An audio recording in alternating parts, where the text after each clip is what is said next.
Hey guys, Chris the Bally Guy here. And I haven't decided exactly what I'm going to title this video quite yet, but something along the lines of my recollection of the history of Benchmade.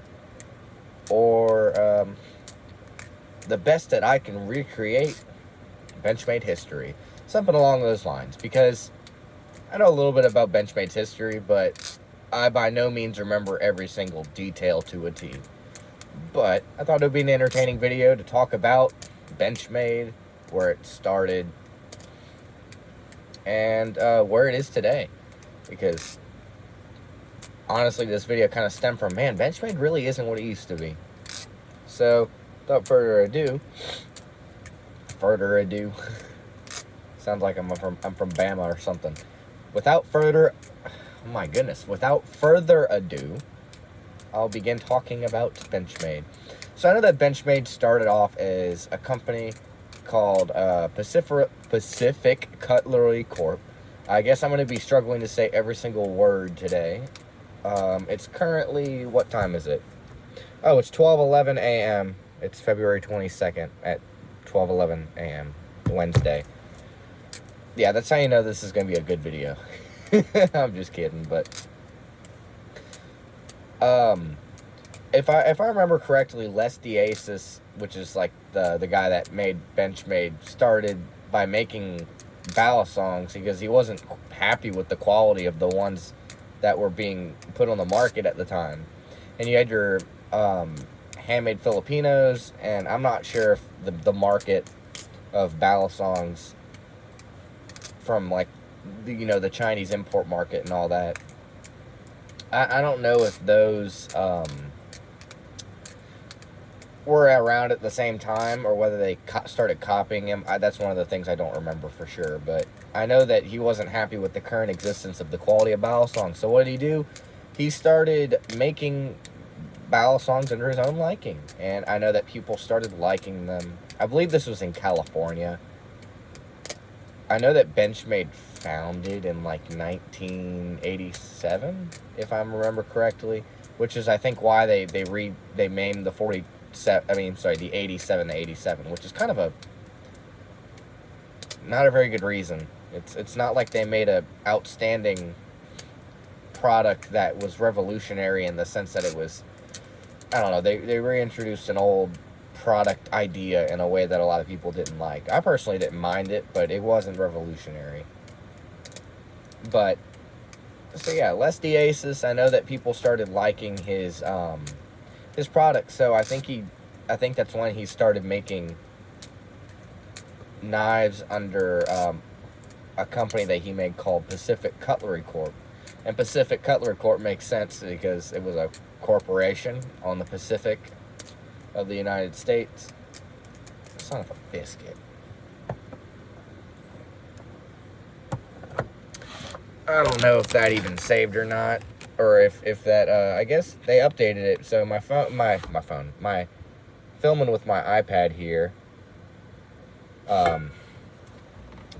it just gave me just a little indicator saying a 10% battery, and I was like, oh darn it. And I thought that it completely cut out the video, but apparently not. So I just plugged it in, and hopefully I didn't miss anything. So yeah, where was I? Yeah, it was a company on the Pacific side of the U.S., and it was a little corporation, and he made cutlery, so the name kind of made sense.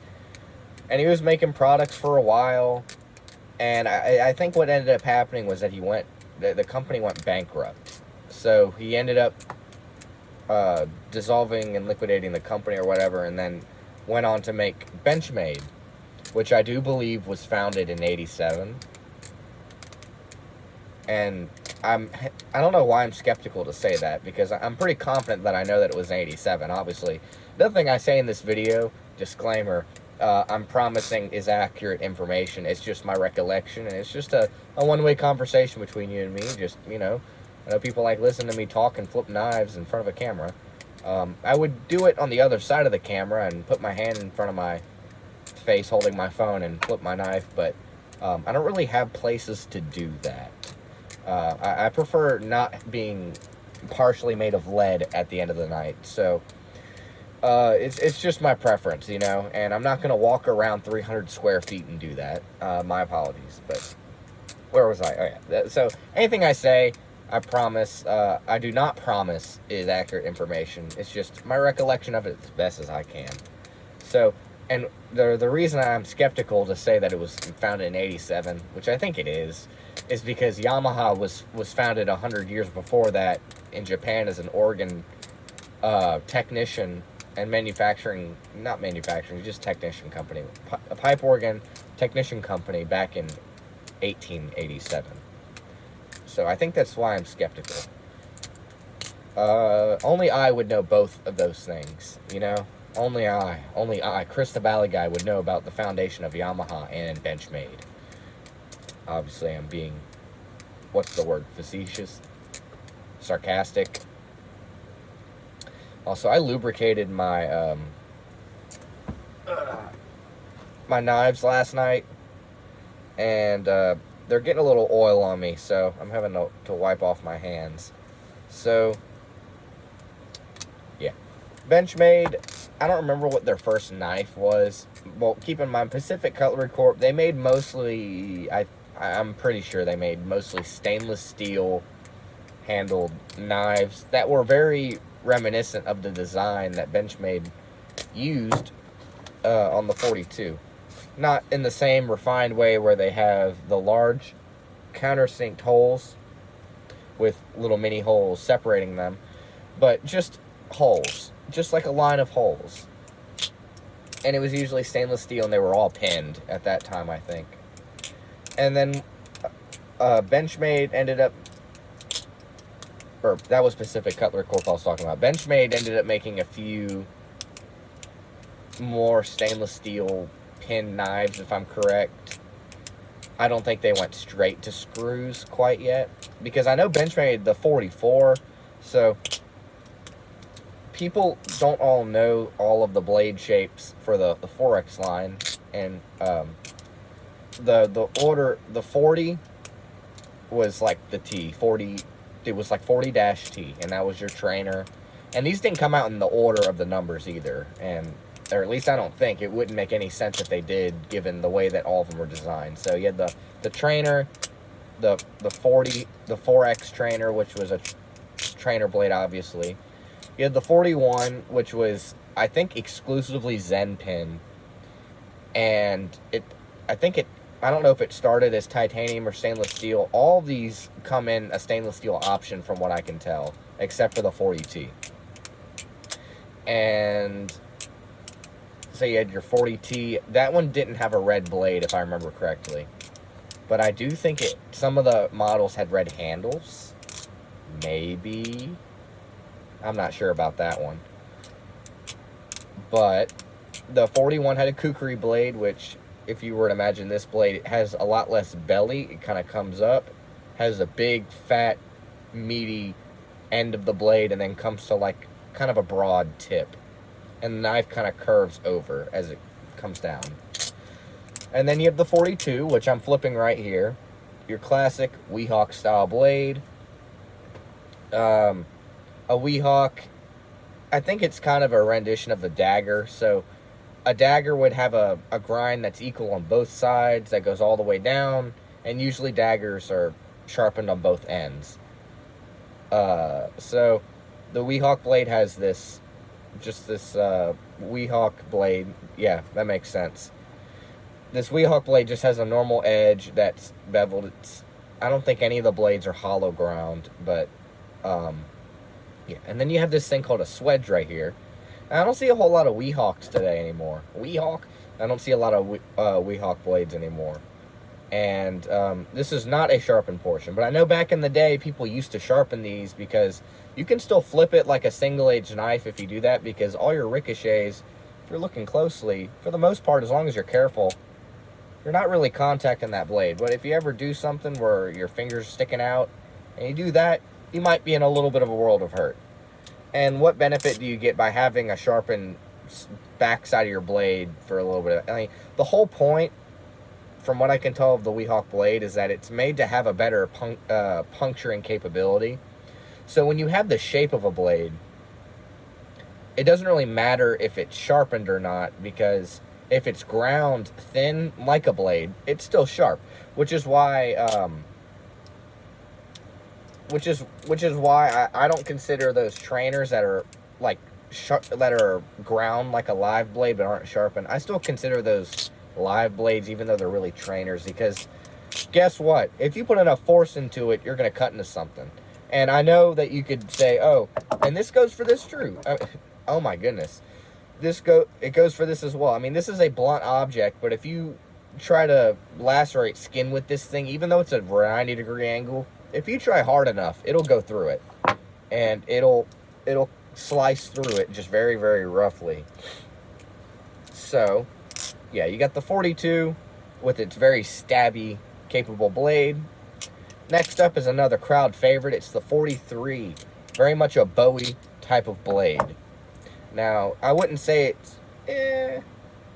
If I recall, the Bowie blade on the 43, it's a little meatier on the bottom and a little bit more curved. It might be straight like this. I don't recall perfectly, but I know I actually don't remember. I want to say that the actual curve to the Bowie tip isn't as profound as on this Alpha Beast, and I want to say the blade is just meatier in general. So, you have that knife. And then you have the 44. The 44 is one of the knives that people don't really know a whole lot about. So, if I grabbed my Bradley Chimera like a smart person, I'd be able to show you what a Tanto blade looks like. So, the 47... I'll go back to the 42 over here. So, the 44 had a very distinct type of... I'm actually struggling to remember which one went which way. So, yeah. So, the 44, I want to say it just had more of a broad grind to it. It wasn't ground out as much. So, the 44, I think it went straight out from the top. I think both the 44 and the 47 did this. So, it went straight out, and the edge was straight. The 47 was also like that. The 47 had a little bit of extra meat at the end. I think it was the angle and the grind. So, I want to say the 44 might have had a false grind on the opposite side. No, I'm just thinking of the Tanto tip. No, so it was just a kind of beefier, stalked up blade, and it had more of a straight kind of main edge to it. And the 47 kind of went down a little bit, if I remember correctly. It kind of started from this point and went down to where this belly ends, whereas the 44, I think, just went straight across. And it was a much heavier blade. From at least looks, it looked a lot girthier. And the thing about the 47, at least if I remember correctly, is that the 47 only came in stainless steel with pins. So it had no pivot screw option. It only came in T-latch. I forgot to mention, the 40T only came in spring latch, if I remember correctly, because of how late it was introduced. The 41 only came in spring latch, if I remember. 42 and 43 both came in spring and T-latch options. The only one with Zen pins primarily was the 41. But I'll get into which ones also came in Zen pin options. The 45. Oh my goodness, which one was the 45? I gotta look a picture. Because I'm not about to just slander Benchmade like that.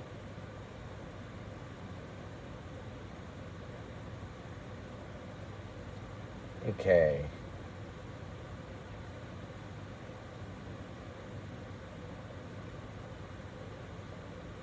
Okay. So yeah, I was kind of right. So if I zoom in on this picture right here, you can see the 44. It had it kind of like what I described it. So the 45 is another Weehawk blade. It looks like that. So it looks like the more classic versions of the bow songs that Les Diaz has designed. It was stainless steel handle only as well, I believe. and it only came in T-latch. So, just double checking something. Yeah. So the 45 was a stainless steel, pinned only, T-latch only design line of the 4X. It came with a Weehawk blade, but the swedge started a little further. It didn't go as far back on the blade. It kind of ended right around here. And it just has a different look to it, and it was one of the... If you remember the old Jaguar CCCs, those were copies of early Benchmade or late Pacific Cutlery Corp knives. And, yeah.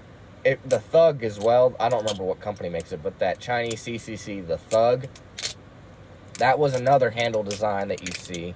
And if I grabbed it out of my safe, I'd show you what one of those trainers looks like. But it just has slotted holes along the length of the handles. And some of them, I think, had slots along the back of the channel as well. So, yeah, we got the 45 out of the way. I know the 46 was another one, I believe, that came in T-latch and spring latch. I'm not entirely positive. Yeah, that one's a spring latch, but... So, the 46 was just a completely, like, spear blade. Like, I don't know if you'd call it a dagger because the grind wasn't straight. It kind of looked like a leaf. Came to a point and then came back to the bottom. Also, don't rub your fingers across the edge of a knife like me. I'm not applying pressure, and my skin is about as thick as my will to live. So, which is to say that it's very thick. That was not a great way to put it. My skin's as thick as cardboard. That's a better way to put it. So, the 46, I don't remember if it was actually sharpened on both sides from the factory. But I remember back in the old days, especially when I was watching Knife Zoid and all that, probably approaching a decade ago, the 46 was one of the few double-edged balisongs that were on the market, and I think it might be one of like maybe 10 or 15 maybe these days. Double-edged balisongs just aren't that... Oh, besides, like, I think the M-Tech Twist came with a option for that, but I could be wrong there. So, I am having an aneurysm trying to speak. I apologize. I just remember Knife Zoid talking about how he wanted to get into the style of double-edged flipping. And you may think, why would you want to flip a double-edged balisong? It has more limitations. Well, that is true, but when you limit yourself, like there were things people did with Rubik's Cubes where they would like bind two pieces together, like two of the squares. It's just a challenge to make you think different, make you solve it different. I forget what those are called, but I made a few Lego cubes that had, instead of stickers, they had Lego pieces on them, 2x2s. And you could bind it together yourself and make it as difficult as you wanted to solve. It was pretty interesting. But in the same way, double-edged flipping, I'm flipping in the style of double-edged... Oh, I just cut myself if that was the case. I gotta switch to a different balisong. So, this one's so greasy. I always put way too much lubricant on my knives. It just takes a different kind of approach to flipping it, and a much more graceful one in my opinion, because there's no ricochet, so you're very much leaning into, anytime that your blade is coming down on your fingers, you're having to gracefully control the direction of the knife and modify moves that would otherwise be possible. I forget what this is called, but the way they teach it is that whenever you come up, it's supposed to kind of touch your finger, but you just got to be... Whenever you first start, it rolls onto the back of your finger a little bit. Woo, just caught it like this. Good thing this one ain't too sharp, but... Yeah, my nose is itchy today. Oh, I'm going to get some pretty suspicious comments for that one. But...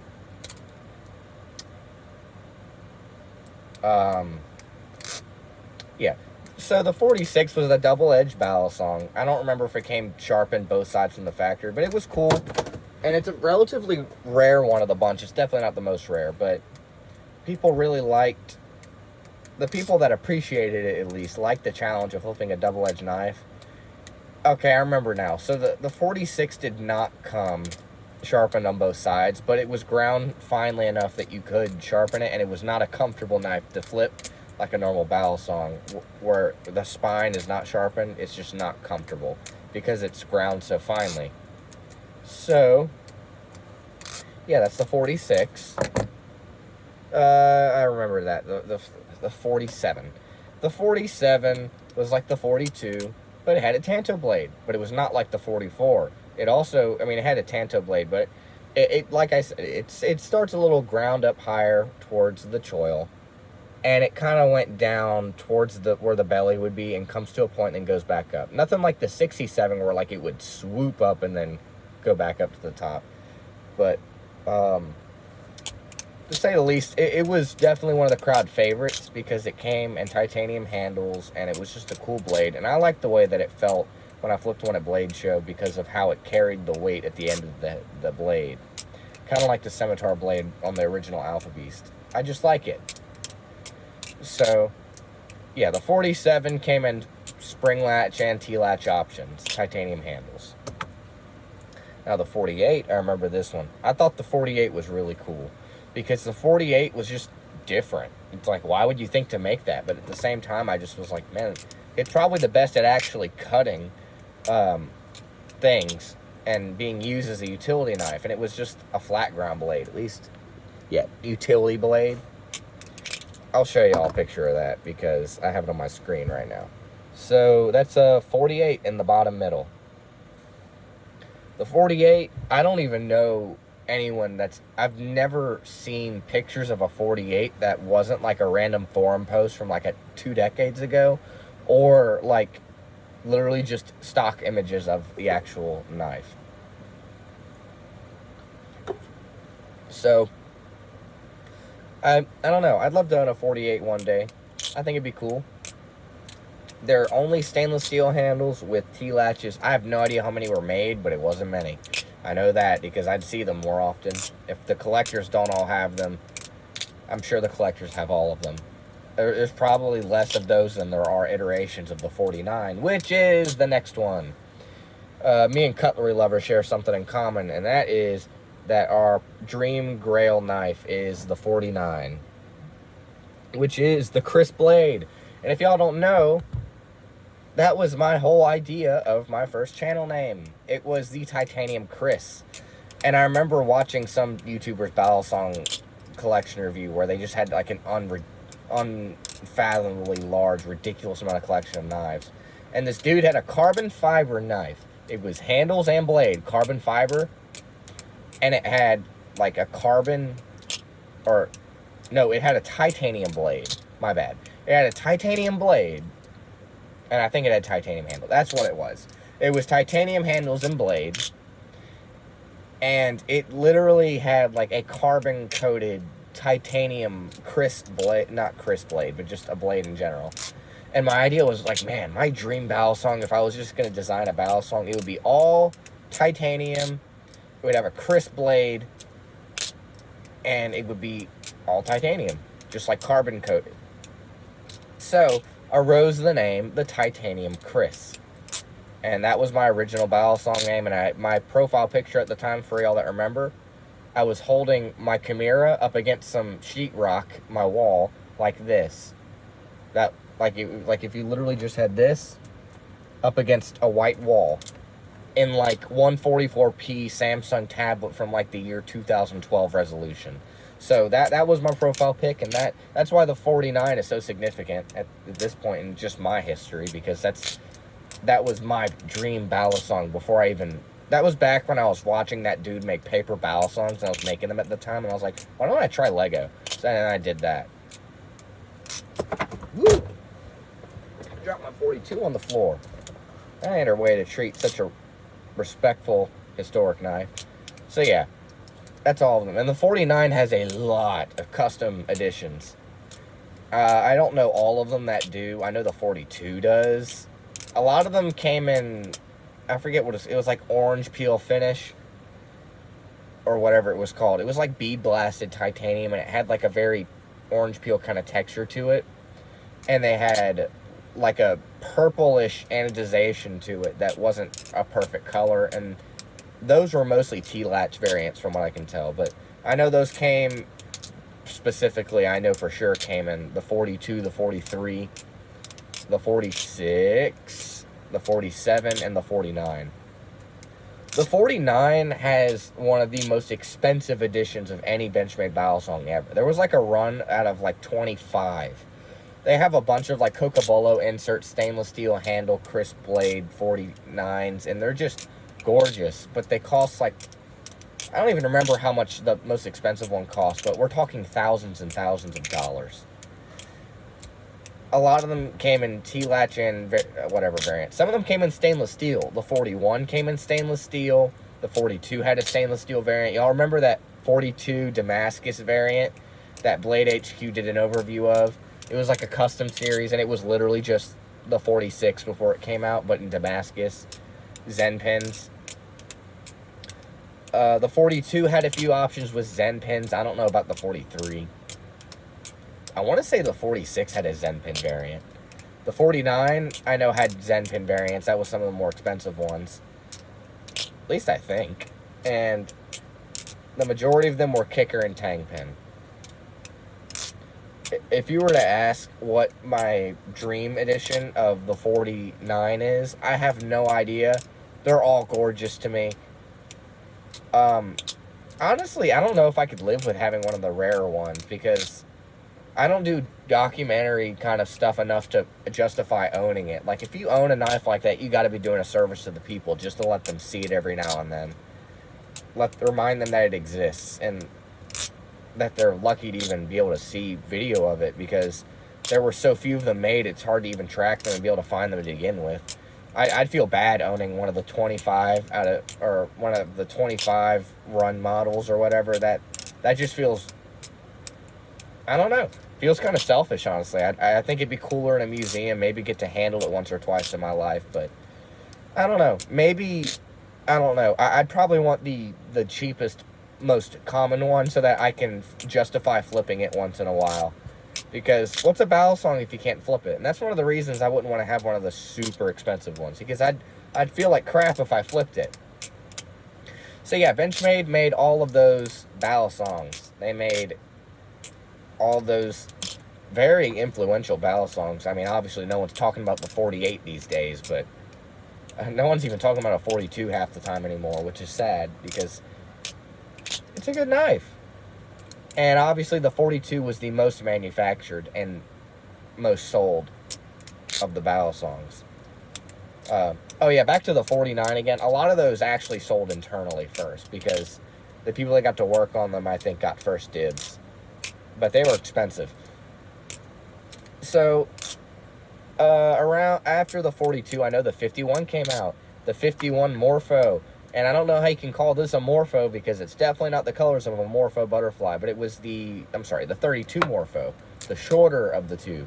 And it came with black G10 and blue liners instead of this custom 1501 edition. I really didn't expect this thing to, like, I want to say there was only 1,000 of each made, and this is a weird one because, not that I prefer it, I wish I had the stonewash blade, but I got the black blade initially, and then I was like, you know what, the black blade sucks, because I was paranoid from people on YouTube over-exaggerating everything that my knife was going to rust, and before I even got it in the mail or something, and I was like paranoid about it, so I was like, let me get the black version, and I regretted it. I regretted it heavily, because gosh, that is an ugly combination. And I eventually got my blade swapped to just the satin blade. This is like my third blade, I think. So, and this one's been like reprofiled a little bit just from being sharpened so many times by Benchmade. I think that's the only battle song company with a lifetime warranty. I don't know about BRS, but Benchmade's is definitely better, just on the basis that they have more money to throw away at their customers to keep them happy. You would know if Benchmade's warranty was, or I'm sorry, if BRS's warranty was fantastic as Benchmade's, if they would just send me the screws whenever I asked, because I emailed them, I was like, hey, can I just order the screws? And they're like, no, you're going to have to send in the knife, it's going to take like weeks. It was longer than the Benchmade service was, and I was like, oh, come on, man. Now, Benchmade won't send you hardware either, but at least you can... I remember you used to be able to buy the titanium screws for the Benchmades. And I used to have those, and I used to use those. It was pretty cool. You could get the anodized titanium screws. Those were the good old days. Bringing back memories over here. So, yeah, the 51 was released, and... I'm sorry, the 32 was released. And people were like, man, I love this design. It's really cool, but I wish it was longer. And then Benchmade was like, for the first time ever in existence, Benchmade listened to its customers and were like, you know what? You're right. We'll make a longer 32. And yeah, and that was kind of the I don't know what the word you would, not the predecessor, but the opposite of that. It was the 32 was the sequel to the 31. Now the 31, oh, I forgot to mention a bunch of those 4X knives came with partially serrated blades. But back to what I was talking about. The 31 is one of my grails. It's got like a really weirdly shaped blade. I'll pull up a picture of it while I'm talking. But it was just a really cool little ballast song, and I really wish that I really hope that I get to own one day. And they do make a spring latch version. Okay, I remember now, because Cutlery Lover has one. And they made those and the fancy Coca-Bolo insert ones as well, which is nice. But here's what a 31 looks like. It is a pocket clip and has a T-latch. There's a spring latch version as well. And that's it compared to the 32 Morpho. So, low power, I know. I know that you can get the Chinese copies of those, and I kind of wish that I still could. I don't know if they still make them. But, oh, here's some of the spring latch variants and the other super expensive luxury Lamborghini versions of the 31. But yeah, the 31 is just a really cool knife. I don't know why. Is it just because it's rare? I don't know. It just seems like the perfect EDC knife. For those of you that are like, oh, I can't stand having 6 ounces in my pocket. Why not have like a 3-ounce little mini 42 looking knife with a really oddly shaped blade? If I remember what the blade looked like 2 seconds ago, my ADHD brain forgot. Okay, it's like I don't know how to describe that. It's like a utility blade of the 48, but it has like a weird like swedge that goes along the back that's like a millimeter in grind depth. So yeah, that's one of the really cool knives I hope I get to own one day. So Benchmade eventually then went to make a knife that a lot of people don't remember. It's called the 53. And for those of you that don't remember I'm just using Google and just plagiarizing my video. Oh my goodness. Benchmade model 53. Yeah, these were kind of an abysmal failure. Why is it that it opened in the... It pulled up pictures completely unrelated. Not even like knives. Oh, I went to shopping. That's why. Of course it's not going to show up. So yeah, the 53. I think it's a cool knife. Now hear me out. It's got a D2 blade with a flat utility grind. I don't know what's with me and utility grinds. They're kind of plain and boring, but they're functional. And curved G10 handles that were kind of between the Morpho and the 32. So, and it ran on bearings, and it was the most blade-heavy ballast song you probably could ever feel in your life. So, excuse me. It was horrible at flipping. You probably could burp central here, oh gosh. So, it was horrible for any kind of functional move that wasn't opening. So, I say functional. Any non-functional move towards just basically opening the knife. And it had some structural issues. It had some structural issues too, because the roll pin spring T-latch, Benchmade. Why did you patent the spring latch just to hold on to it, gatekeeping the spring latch? Buttholes. So, for one, the way the latch sat, they kind of... I'm going to do this close because I don't want to put wear on the choil. So, imagine the knife is open. You grab it. So, you're grabbing it up here anyway, so it's not really the latch isn't really digging into your palm, but when you have a shorter knife, it kind of sinks in, and they made a very pointy latch. But also the handles were G10, so that meant that your latch, unlike the 51, which has liners for the latch's support, it just dug into the G10 and it caused chipping. And I believe Calvin Nation is where I saw that, and I was like, man, that's just not a very good design. It's kind of unfortunate. And tang pins, I mean, that's not really a problem. I prefer tang pins, but yeah, it was kind of unfortunate. They really could have done better with that knife, but I think it's still part of the history of the Balisong in Benchmade, and I thought it was cool. Maybe I'll own one day. That's one of my, like, oddball grail knives, and it's cool to me. Like, something doesn't have to be useful to be cool. I mean, some things that are cool are useful, like a Benchmade Model 42. You can cut things with it, and it flips well. In my opinion. These days, people will probably be like, oh, the Benchmade 42 is very lackluster in comparison to the modern Balisongs. Okay? Yeah, my 1969 Challenger is not by any means a well-performing race car, but it's cool. And at least in that case, you got some power behind it. It's useful for looking good. The 53 is an ugly Balisong. I'll be the first to admit that.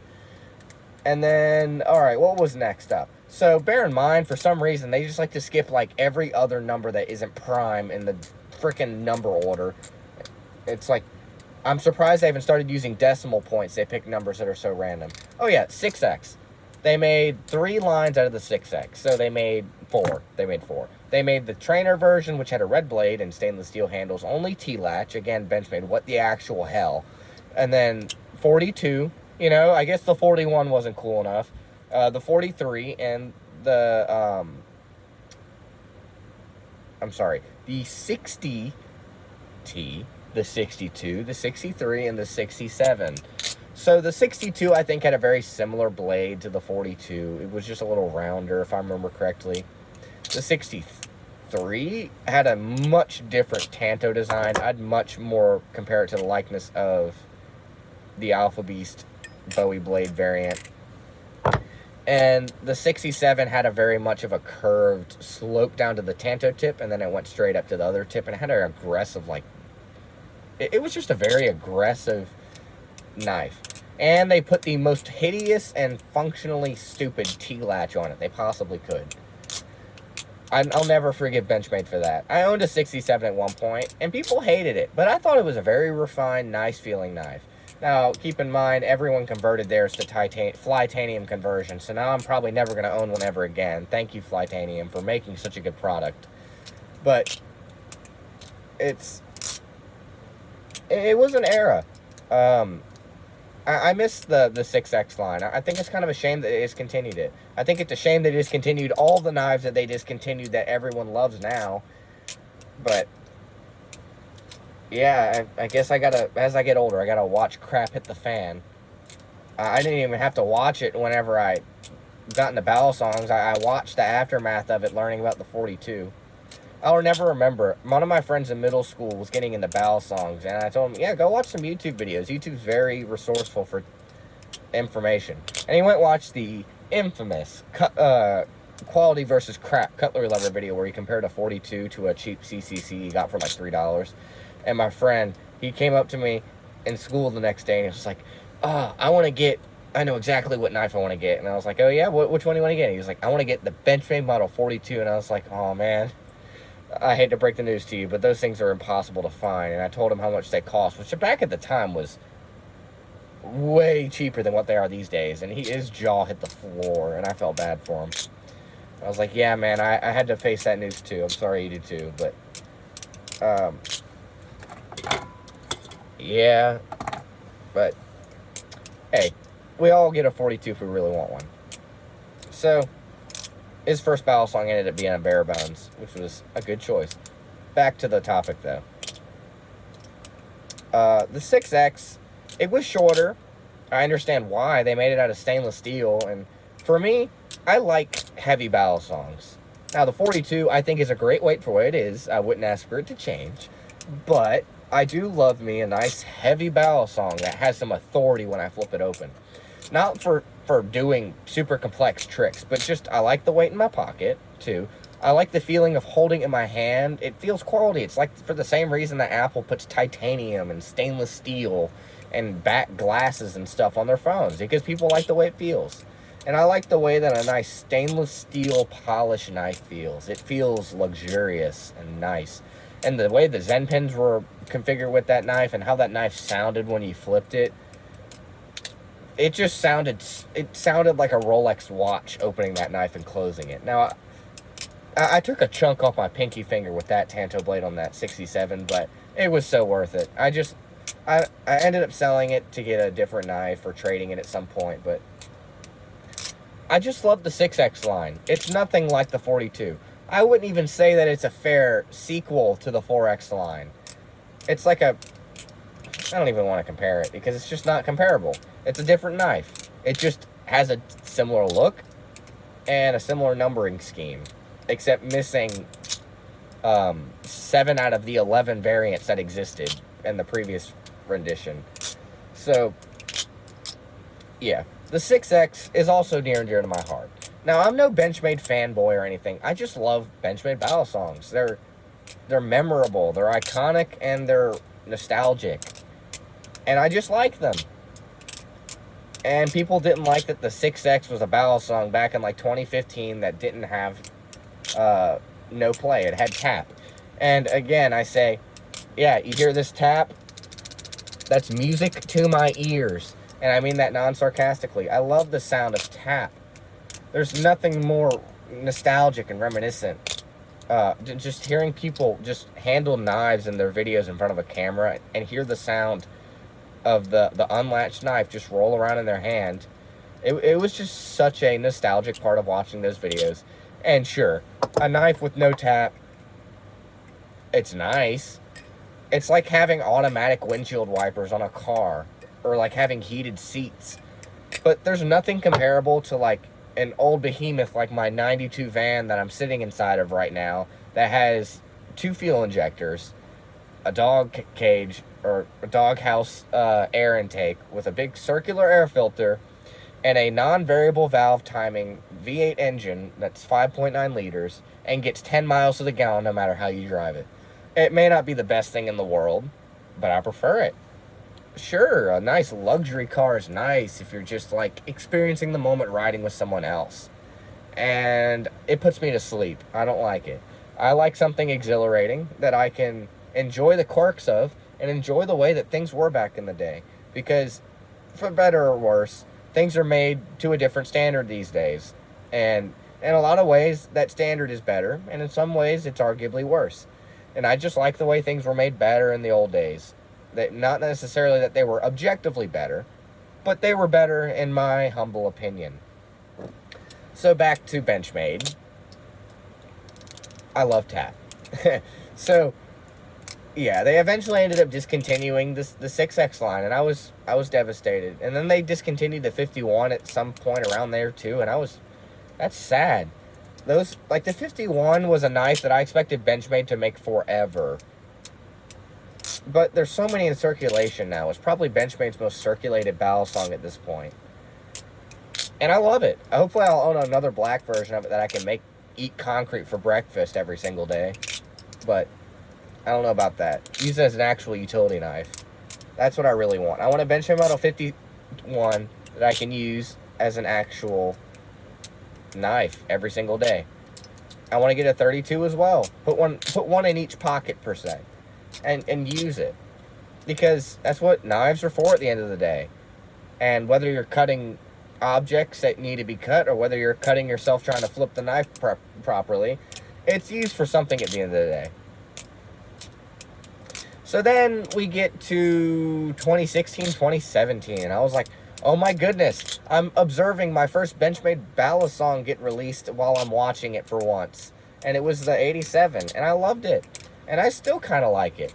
I wouldn't say it's my favorite by any means. I haven't flipped one since 2017, but I'll get one eventually. I remember the steep price tag, and I remember all that. And I'm like, you know what? It's not what it used to be. And Benchmade, I swear on my life that Alexa was listening to my conversations and talking to people online, because I had theorized to make a magnetic latch, and then Benchmade just came out with it a year later. I was like, son of a biscuit, man. Y'all stole my idea. Now, mine was a little different than theirs. It had more to do with, like, instead of a spring, you had a actual two magnets that attracted each other, and they went with a more radial design. But still, I don't even know if mine would have worked. Whatever.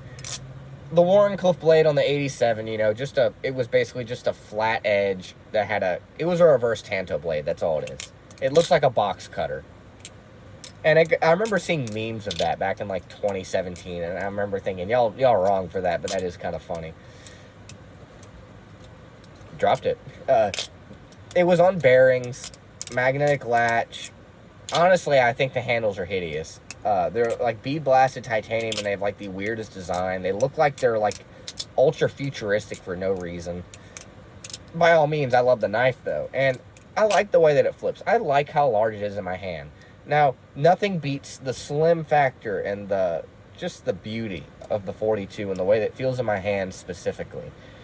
But when you're talking about a knife that you want to manhandle, big girthy knife, the 87 was your choice. Now, the tip couldn't handle any action because it would break off, and then you'd have to reprofile like a millimeter of your blade, and then it would look like, I'm not even going to say what I was going to say. I'd get so canceled for that. But it just gets skinnier every time you shave off a bit of the blade just to sharpen it back to where the blade is the same length. So they eventually discontinued that and made the 85, which I think is a Weehawk blade. I don't remember. It kind of looks like one of those Bear Ops blades that are really ugly. But, I mean, it's more user-friendly and subjectable to change. So I will eventually buy an 85, and I want one. Not because I think it'll be the best battle song ever, but I want to fill that thing full of snail trails and give it hell. And what's sad is that that's the only battle song that Benchmade makes these days. They're more focused on, I mean, like, they even used to sell battle songs to the flippin' U.S. military, but now all they want to sell is, like, just their simple folding pocket knives. And I get that that's what's profitable and all that, but, like, it's like completely forgetting who you once were. It's kind of like if you became famous as a musician and your entire history was with certain people, like your first band, the people that you first worked with. It's kind of like that. It's like you were with a band or something, and they got you to fame, and then you decided you were going to go on to bigger and better things, but, like, you got to still remember them. I mean, you can't just leave them out of your life when they treated you so well. That's just not the way that I was born and raised, and it's not the way I was taught. You got to stay true to, like, it's not like there's laws preventing them from making battle songs. If there was, no one would be doing it, but it's just, I understand that it's more profitable to make a folding knife that thousands and thousands of people are going to buy. Hell, even I own a Benchmade folding knife. It's the 301 Axis Flipper, and I don't know where I put it. I might have lost it. I hopefully didn't. It's my knife I have Thanks Nana engraved on. You know why I like that knife? Because it's an axial flipper. It's an axial folding knife with a flipper on the back, and it's heavy. It's got blue and black G10, and it's got some weight, and it's got a nice curved and big, meaty, like, I think flat grind, but it's just like the perfect folding knife for me. Now, it is, I think, tip up. I know this is, like, the most, like, violent controversy ever, but I actually prefer tip down carry. Now, have I carried a whole lot and actually used my knife in a work environment to actually make that decision? No. It's just based on my preference, and I don't know how, but the way I carry my knives, I just like to open in my pocket half the time. So, that's just, I just like tip down. It's just my preference. But, back to the point. Yeah, Benchmade. Obviously keep making folding knives, OTFs, and, you know, just other knives. Fixed blades. Y'all make great stuff. But why do you stop making battle songs? Like, y'all used to be known for that. That's what your business started on. That's what your business crashed at back in Pacific Cutlery, and that got reincarnated as Benchmade for. Ballad songs. That's why y'all exist. So it's just a shame that, like, at least they sell a ballad song. I'm not gonna lie. It'd be tragic if they didn't sell any ballad song. I'm gonna go check their website later and be tragically informed that they don't actually sell any ballad songs anymore, but it's a shame. I wish Benchmade would make ballad songs like they used to. And I know this wasn't like a comprehensive history of Benchmade and all that, but still, I think that it's sad. And I know I'm repeating myself at this point, a record on repeat, but Benchmade, go back to making ballad songs. Not that you have to stop what you're doing. I mean, you make so much damn money from all your income and revenue at this point, probably. I don't know for sure, but, like, unless you're about to crash again, I mean, why not make a ballad song? And I know one of the answers that is like, oh, Benchmade doesn't know how to make a proper ballad song anymore. It's like, yeah, but there's people like me. It's not like they have to sell hundreds of them. Excuse me. I'm positive that there will be collectors that want to buy Benchmade ballad songs if they make them in small batches. Now, I know it's not cost-productive and cost-effective and super logical to do that, but come on, man, you gotta remember your roots sometimes. And I mean, regardless of what Benchmade goes to in the future, whether they dissolve as a company entirely or sell out to some other company, there will always be a special place in my heart for Benchmade knives. Not because they're the best, but because they're deep in my heart and I love them. Not literally. If a Benchmade knife was deep in my heart, I would probably need emergency assistance. I don't know. I wouldn't say bury me with this 42. I want it to go to the next person to enjoy it after me and last generations. But I'm going to take the pride of the Benchmade knife with me when I do bury. Whenever I do bury. Whenever I'm buried, there's going to be the part of me that still loves Benchmades. It's in the ground with me. Because Benchmade, you can't deny this. This is undeniable. Benchmades are iconic. And they are a big stepping stone into what manufacturers make today. And to be quite frank, ballad songs might have not blown in popularity in the way that they did if Benchmade didn't make the stuff that they made. So with that being said, I hope you appreciate me talking about Benchmade knives for, 53 minutes of your life or so. 52, 31 seconds, I don't care. Anyways, I hope you enjoyed this video. Hope you enjoy Benchmade as much as I do, or can at least appreciate the fact I love Benchmade this much. Thank you for watching, and goodbye.